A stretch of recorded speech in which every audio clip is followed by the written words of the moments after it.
제3장. 다윗이 헤브론에서 낳은 아들들은 이러하니, 맏아들은 암논이라, 이스라엘 여인 아히노함의 소생이요, 둘째는 다니엘이라, 갈멜 여인 아비가일의 소생이요, 셋째는 압살롬이라, 그술왕 달메의 딸 마가의 아들이요, 넷째는 아도니아라, 학깃의 아들이요, 다섯째는 스바디아라, 아비달의 소생이요, 여섯째는 이드르암이라, 다윗의 아내 에글라의 소생이니 이 여섯은 헤브론에서 낳았더라. 다윗이 거기서 7년 6개월 다스렸고 또 예루살렘에서 33년 다스렸으며, 예루살렘에서 그가 낳은 아들들은 이러하니, 시므아와 소밥과 나단과 솔로몬 네 사람은 다 암미엘의 딸 바스와의 소생이요, 또 이팔과 엘리사마와 엘리벨렛과 노가와 네벡과 야비아와 엘리사마와 엘리아다와 엘리벨렛 9사람은 다 다윗의 아들이요, 그들의 누이는 다말이며 이외에 또 소실의 아들이 있었더라. 솔로몬의 아들은 르호보암이요, 그의 아들은 아비아요, 그의 아들은 아사요, 그의 아들은 여호사밧이요, 그의 아들은 요람이요, 그의 아들은 아하시아요, 그의 아들은 요아스요, 그의 아들은 아마샤요, 그의 아들은 아사랴요, 그의 아들은 요담이요, 그의 아들은 아하스요, 그의 아들은 히스기야요, 그의 아들은 므낫세요, 그의 아들은 아몬이요, 그의 아들은 요시야이며, 요시야의 아들들은 맏아들 요하난과 둘째 여호야김과 셋째 시드기야와 넷째 살룸이요, 여호야김의 아들들은 그의 아들 여고니야, 그의 아들 시드기야요, 사로잡혀간 여고냐의 아들들은 그의 아들 스알디엘과 말기람과 브다야와 세나살과 여가미야와 호사마와 느다비아요, 브다야의 아들들은 스룹바벨과 시므이요, 스룹바벨의 아들은 무술람과 하나니아와 그의 매제 슬로밋과 또 하수바와 오헬과 베레기야와 하사데아와 유삽헤셋 5사람이요, 하나니아의 아들은 블라디아와 여사야요, 또 르바야의 아들 아르난의 아들들 오바데아의 아들들 스가냐의 아들들이니, 스가냐의 아들은 스마야요, 스마야의 아들들은 핫두스와 이갈과 바리아와 느아랴와 사밧 6사람이요, 느아랴의 아들은 에료에네와 히스기야와 아스리감 3사람이요, 에료에네의 아들들은 호다위야와 엘리야십과 블라야와 악굽과 요하난과 들라야와 아나니 7사람이더라. 아멘. 앞에 2장에서는 이스라엘의 국부 야곱, 이스라엘에서부터 다윗까지의 계보를 소개했습니다. 오늘 3장에서는 드디어 다윗의 자녀들, 또 다윗에 이어 통합 이스라엘을 다스렸던 솔로몬의 족보에 대해서 소개하고 있습니다.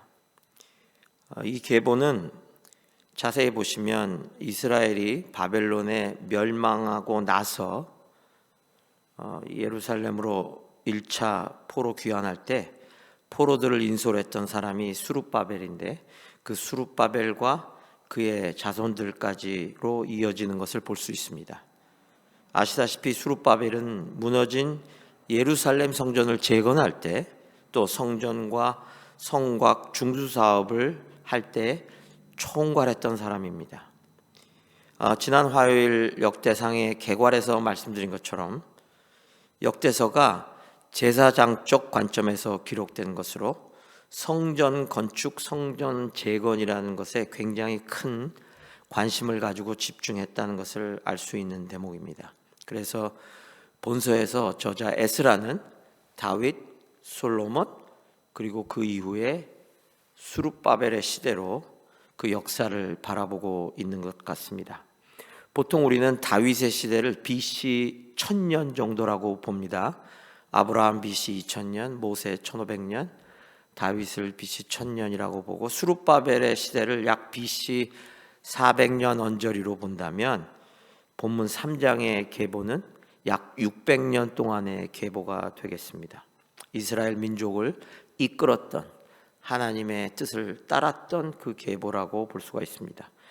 다윗의 자녀들과 솔로몬의 족보를 조금 비교해 보면 흥미로운 게 하나 있습니다.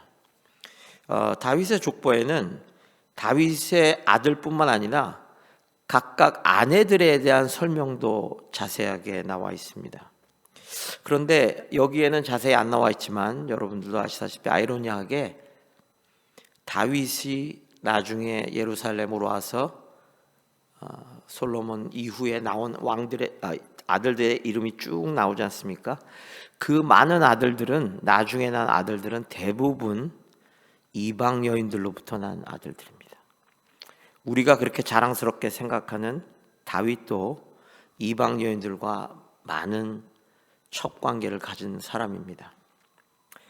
특히 솔로몬의 족보를 보시면 솔로몬의 족보는 아내들의 이야기는 나오지 않습니다. 주로 아들들. 그런데 이 솔로몬의 족보를 유심히 보시면 왕들의 족보이지 솔직히 아들들의 족보는 아니라고 생각합니다. 왜냐하면 거기 보시면 끝에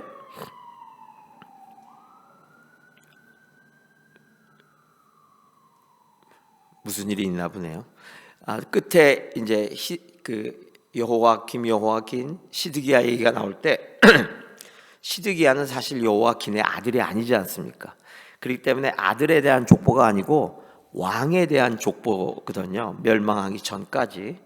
그런데 그 족보들이 다 남유다 왕들로 채워져 있다는 거죠. 북이스라엘은 여기에 없습니다. 또 한 번에 말씀드렸다시피 에스라가 보는 관점이 어디에 있느냐? 통한 민족, 한 민족, 유다라는 흐름을 가지고 있다는 걸 다시 한번 상기시켜 드립니다. 다윗의 자녀들로 돌아가 보면 다윗은 아시다시피 헤브론에서 왕으로 추대돼서 7년 반을 통치하고 예루살렘으로 왔습니다. 33년을 더 통치하셨죠.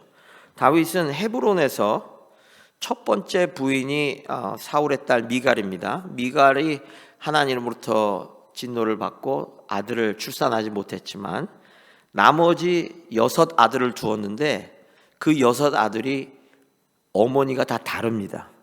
그런 6 아들을 두었죠. 그리고 다윗은 예루살렘으로 옮긴 후에 우리아의 아내 바세바로부터 4명의 아들을 더 낳았습니다. 그 중에서 저는 솔로몬과 아시다시피 나단이라는 자를 주목하고 싶습니다. 어느 주석에 보니까 왜 다윗이 나단이라고 이름을 지었느냐? 기억나시는 분 있죠? 나단하면 나단 선지자. 그래서 아마 다윗이 그 나단 선지자로부터 큰 은혜를 받아서 아들 이름을 나단이라고 지었지 않느냐, 그런 주석도 보았습니다. 어찌됐든 나단과 그 동생 솔로몬, 자세히 보시면 이 2 사람이 마태복음의 족보에도 나오고 누가복음의 족보에도 나옵니다. 마태복음의 족보는 어떻게 되죠? 다윗, 솔로몬. 지금 역대기와 같이 나옵니다. 그러나 누가복음의 거꾸로 가는 족보를 잘 보시면 다윗 다음에 예수 그리스도로 이어지는 족보가 누구로 나오냐면 나단으로 나옵니다. 솔로몬으로 안 나옵니다. 그렇다면 과연 그것은 성경의 오류일까요? 그렇지는 않습니다. 왜냐하면 솔로몬은 사실 다윗의 계보를 이은 왕의 계보입니다. 왕의 계보.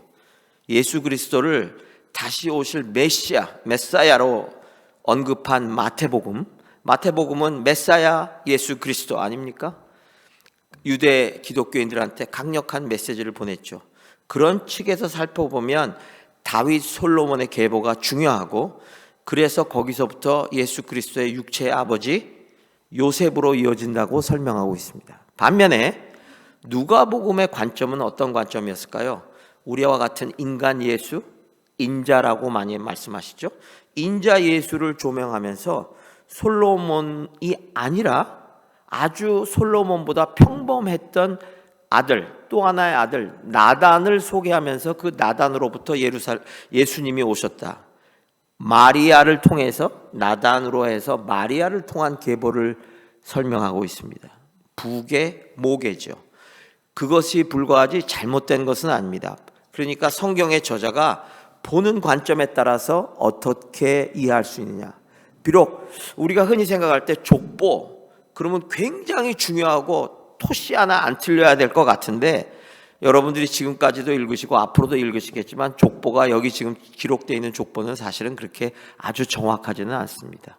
이름도 틀린 게 많고 여러 가지 빈 것도 많고, 그러니까 우리는 전체적인 개괄을 좀 보실 필요가 있을 것 같습니다.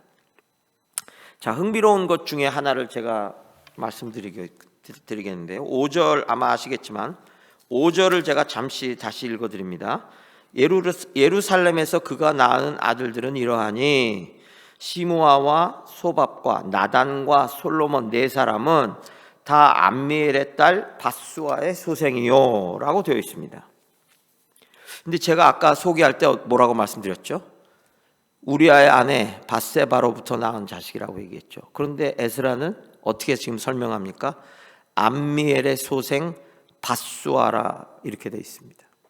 자, 에스라는 후배들에게 자랑스러운 역사를 남기고 싶었겠죠, 미래에. 그런데 만약에 여기다가 에스라가 다윗이 우리아의 아내 밧세바로부터 나단과 솔로몬을 낳았다라고 만약에 적었다면 이스라엘의 대대로 내려온 후세들이 뭐라고 생각할까요? 우리의 그 훌륭했던 조상 다윗이 왜 갑자기 우리아의 아내와 아들을 낳았을까? 그렇지 않을까요? 저는 그런 생각을 해봤어요. 그렇기 때문에 우리말에 그런 게 있죠. 아다르고 어다르다. 그런데 사실은 똑같은 거지만 암미엘의 소생 딸 밧수아라고 얘기했다는 것이 눈에 들어옵니다. 이런 형태는 솔로몬의 계보를 보실 때 또 하나가 있습니다. 말씀드렸다시피 솔로몬의 계보는 그 남유다의 계보 르호보암으로부터 시작된 족보고 왕의 족보입니다. 근데 남유다에는 왕이 몇 명 있었죠? 20명. 그렇죠? 근데 여기 한번 세보신 분은 없겠지만 금방 눈에 들어오는 게 뭡니까? 한 명이 빠졌습니다. 누굽니까? 여왕 아달랴입니다. 그러시죠? 아하시아 왕의 어머니 그리고 요아스 왕 사이에 아달랴의 기록이 여기 빠져 있습니다. 자, 그녀가 누굽니까? 유다 왕 여호람의 왕비죠. 그리고 말씀드렸듯이 아하시아 왕의 어머니예요. 그런데 그것보다 더 중요한 거는 그가 누구의 딸인지 기억나십니까? 북이스라엘 그 유명하고 악명 높았던 누구? 아합의 딸입니다. 그러니까 여호람 왕이 아합 위에 악한 자들을 같이 네고시에이션 하면서 딸을 맞아들이고 거기서 난 사람입니다. 자, 아하시아 왕이 죽은 후에 이 아달랴는 어떻게 했습니까? 그 밑에 왕자들을 다 잔인하게 죽이고 스스로 자기가 왕이 되고 6년간을 다스렸습니다. 그런데 여기에 누락이 돼 있죠. 이 역시 에스라의 저작의 의도가 엿보이는 분이라고 생각이 됩니다. 이제 말씀을 맺으려고 합니다. 저는 오늘 말씀을 묵상하다가 불현듯 하나님께서 저한테 질문을 하시는 것 같은 느낌을 받았어요. 야, 너는 너의 자녀들에게, 자손들에게 무엇을 남기고 싶니? 어떤 사람으로 남겨지고 싶니? 갑자기 그런 생각이 들었어요. 우리 자녀들 그리고 그 자손들까지도 저는 하나님을 온전히 섬겼던 우리의 아버지, 할아버지, 조상이라고 그들이 이야기한다면 너무 기쁠 것 같아요. 사랑하는 그리고 존경하는 성도 여러분, 오늘 이 시간 다윗과 솔로몬의 계보를 우리는 묵상했습니다. 좀 생뚱맞을지는 모르지만 한번 우리 이 시간 새벽에 기도하시면서 한번 묵상해 보십시다. 과연 우리는 내 자손들에게 무엇을 남길 수 있을 것인가? 우리 조상들은 이 세상을 창조하시고 세상을 주관하시는 살아계신 아버지 하나님 그리고 그 아들 독생자 예수 그리스도를 잘 믿고 온전히 섬겼다고 자랑할 수 있는 저희 후손들이 되기를 저와 여러분 함께 기도했으면 좋겠습니다. 아멘. 오늘은 목요일입니다. 아프리카 선교를 위해서 기도합니다. 케냐의 제이콥 김찬경 선교사님, 세네갈의 조양수 조신영, 또 남아공의 김종석 정춘덕, 곽용섭 박정진, 또 안성준 김영전 김현정 선교사님 네 분들을 위해서 우리 함께 기도하며 또 본교회 성도님들이 사랑하고 섬기시는 본교회를 위해서 기도하며 우리 오늘 이 시간 주님과 동행하는 시간 되시기를 간절히 소망합니다. 주님의 이름 부르시겠습니다. 주여 주여.